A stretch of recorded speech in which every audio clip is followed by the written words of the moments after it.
I'm Andrew Patterson from interest.co.nz and welcome to another in our business success series. Today I'm with Craig Richardson, the Chief Executive of Wynyard Group. Hello Craig. Hi Andrew, how are you?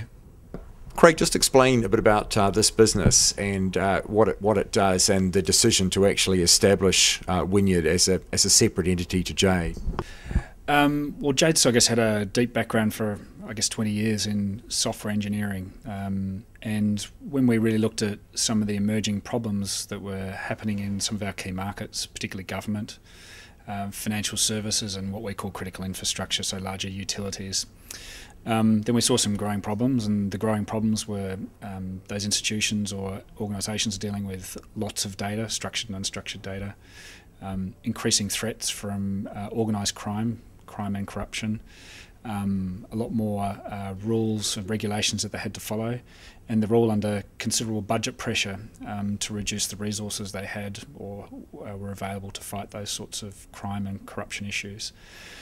So then when we brought together some of the capability we had from software engineering and also domain expertise from law enforcement and managing risk, it sort of made sense that we could play in this market. It was a rapidly growing market, and we felt we had some strength in there. And so out of that, view and vision came Wynyard Group, which is the company that we're now pushing forward into those markets. So just explain how the software works, what it's trying to do, and what you've had to do to achieve the development phase. Sure, there's really three problems or three components to the software technology or platform we've built. The first one is around managing risk and assessing risk or threats to your company or your government or your organisation, and aggregating that up so that decision makers can take a view on where the risks or threats are. The second component of the technology which we've developed allows you to aggregate lots of data that will include intelligence, and then the secret sauce, in the technology is finding those patterns, finding those anomalies in vast amounts of data, looking for patterns of organised crime or suspicious transactions in the case of banks.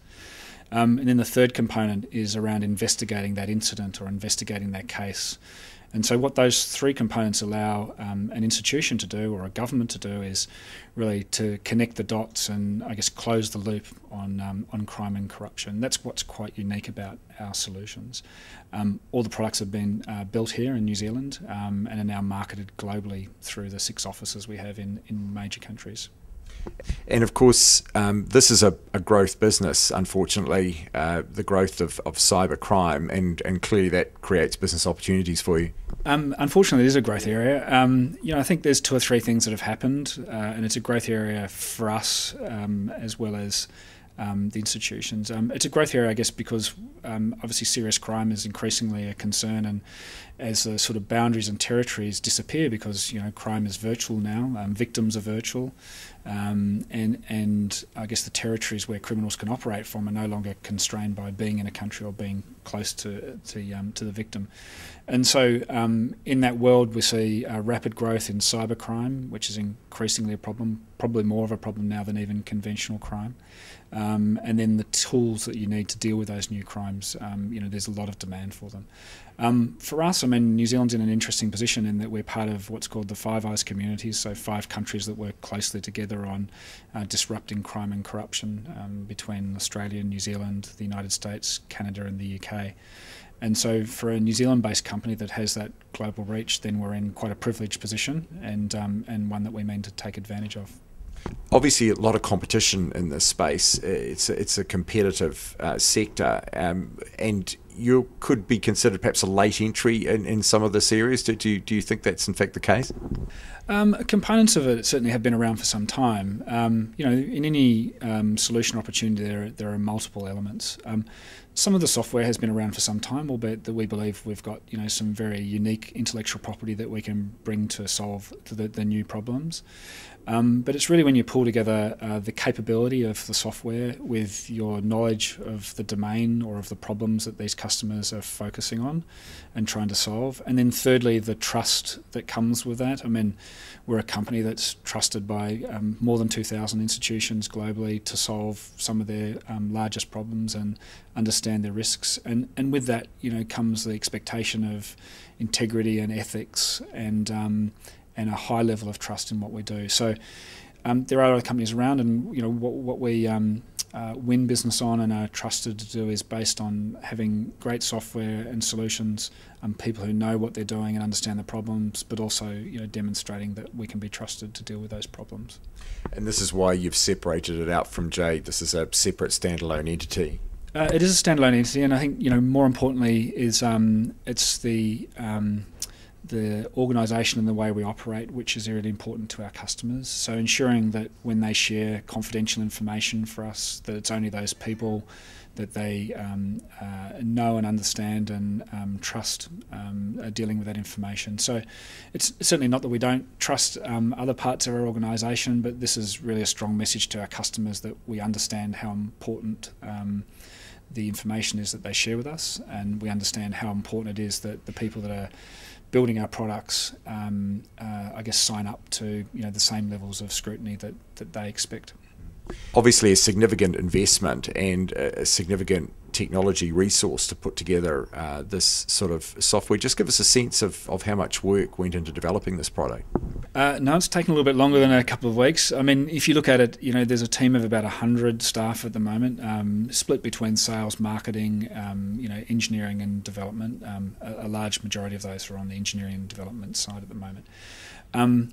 I guess we've built the products over a couple of years, but really there's 25 years of experience that's gone into engineering these products, and so what we've been able to do is leverage all of Jade's 20-odd years experience, focus that on these particular products and these particular problems.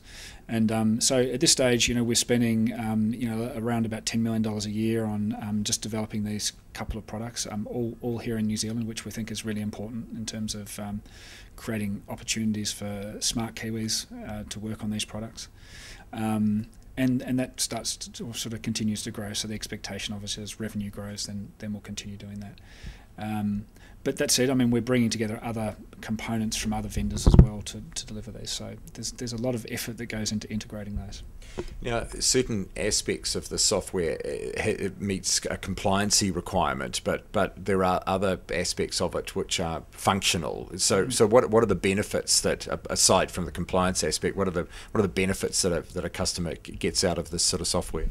Yeah, I guess we really focus on sort of three vertical groups. So government, financial institutions or financial services, and critical infrastructure. And if you looked at each of those verticals, probably different problems we're solving. On the government side, then we're predominantly focused on law enforcement and national intelligence, which is about discovering criminal activities and highlighting those to either an intelligence analyst or an investigator, so helping find crimes and solve crimes faster, or helping find threats and put in place measures to address those threats. On financial services side, then we're predominantly focused on anti-money laundering and fraud detection and prevention, and I guess it's fairly obvious why a bank or a financial institution would want that, both from a customer credibility perspective, but also protecting their reputation and obviously their profitability.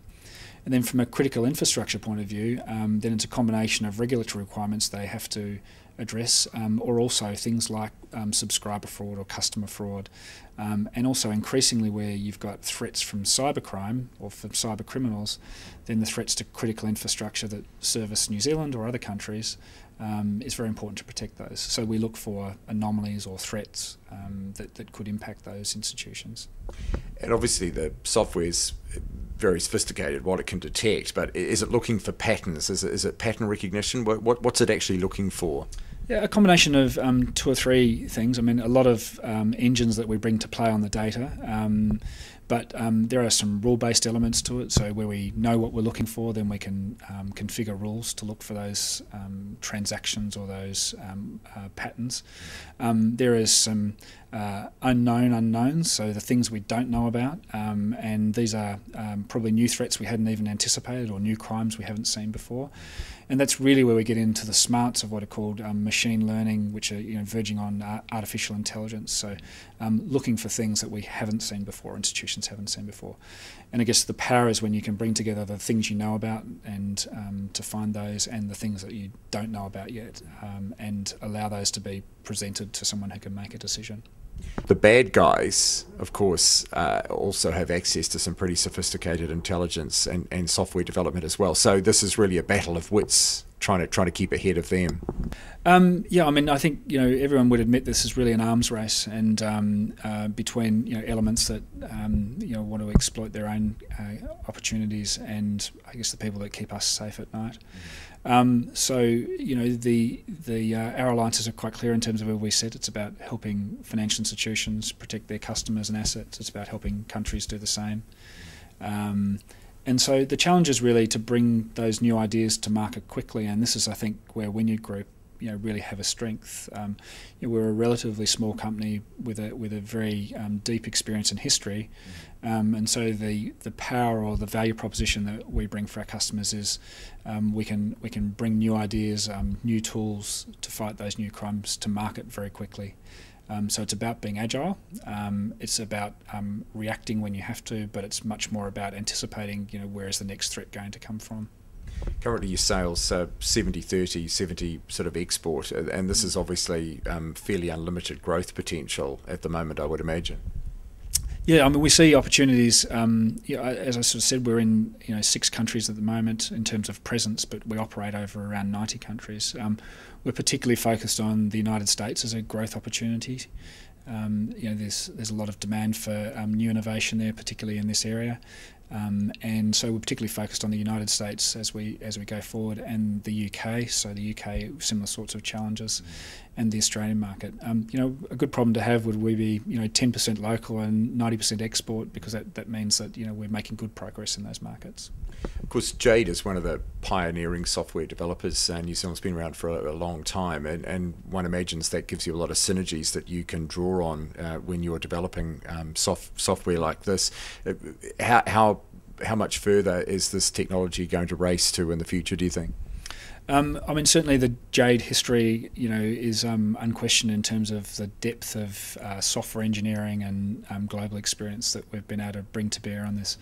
I think what we see at the moment is demand accelerating. It's really only the last couple of years that some of the computing horsepower and some of the smarts have been affordable and accessible to the general market. And so what we see is it's no longer the domain of just the large government organisations that can afford to plough hundreds of millions of dollars into this technology. It's now available to a much broader tier of customer. And so the growth potential is certainly significant. As a company, we need to remain very focused on the problems that we solve, so we're quite conscious of that. But certainly there's unlimited opportunities at the moment. So the biggest challenge for you, Craig, as a CEO, would just be simply managing your growth in the future from this point? At the moment, it's got some challenges there. These are all good problems to have, particularly in the current economic environment where some companies are challenged. But I guess increasingly what we sort of see is our ability and capability within the company is growing rapidly. So there's plenty of people that are there to help me with that. So, Craig, obviously a business with a lot of opportunity in the future, and unfortunately the bad guys are probably still going to be sticking around for a while yet. As you said, I think at the beginning it's a growth industry, and so we do think there are a lot of opportunities, and really the next couple of years are about pursuing those. So.